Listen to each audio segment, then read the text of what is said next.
Happy Tuesday. Hope you're doing well.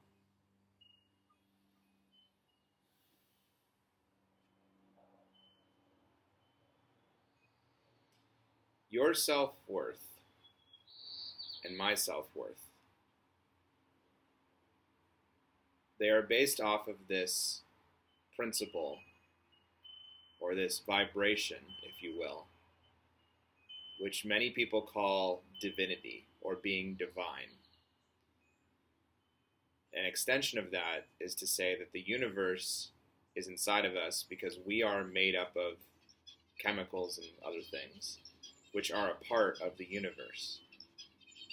Now, it's not to say that we are perfect, because as mortals, birth and life and then death, there are many times when things occur, and if you have two things in nature that are interacting, there's definitely times when there can be conflict, and it can be pretty gruesome. For me, when I realized at one point that I wanted to try to be much better about being careful in my speech and everything else, at least trying to, not always succeeding,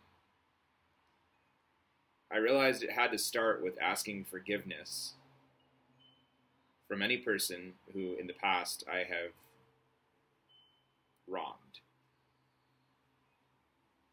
A lot of times I think we automatically go to the persons who have wronged us.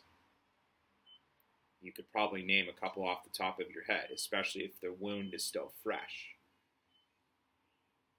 I'm not sure how many people do the reverse, and we all come to this realization or this pattern at some point. From my perspective, it is something which is invaluable if you truly want to heal, because the world has potentially wronged you in some way, and unless you are a saint, you have potentially wronged other people in some way. All of us to various levels, obviously. To any person I have wronged, I apologize for wronging you. I wish I could take it back, but the past is the past. There's an individual I follow named Papa G, who's on YouTube. I highly recommend him, who says the past is like a graveyard because it's dead and you can learn from it, but you can't make it come alive. You can take the lessons from it and be better, but if you dwell there too long, you won't live now, in the present. But we are all divine.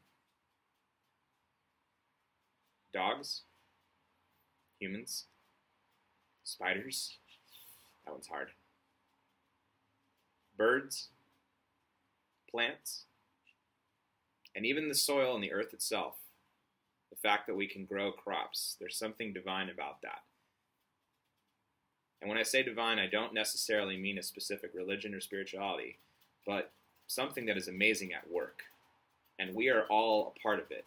I don't want to say cheesy, like something cheesy like the circle of life, but we are a part of something greater than ourselves. Which leads me to my second point, gratitude.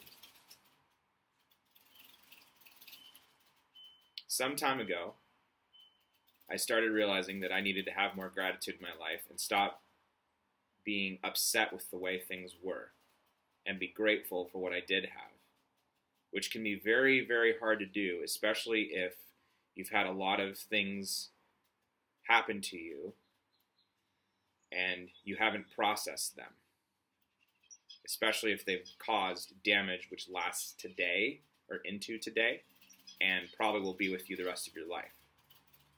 But as soon as I started giving thanks for as many things as I could, a lot of past baggage started to float away. Just my experience. The last one is this, the meaning of life. How do you tackle that?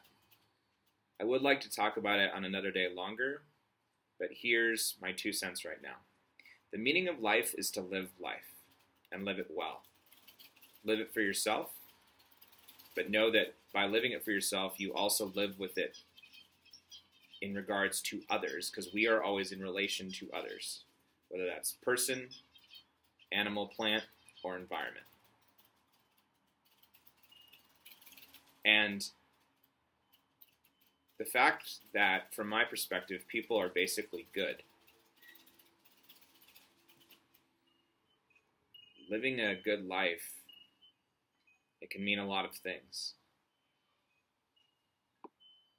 I think some individuals have said the best way is to leave the earth better than it was when you got here.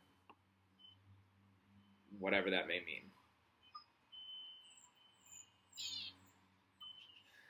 I appreciate you taking the time to listen to me today. I would love a discussion if you all want to have one.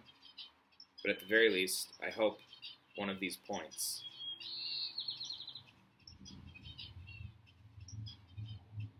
reaches you in some way.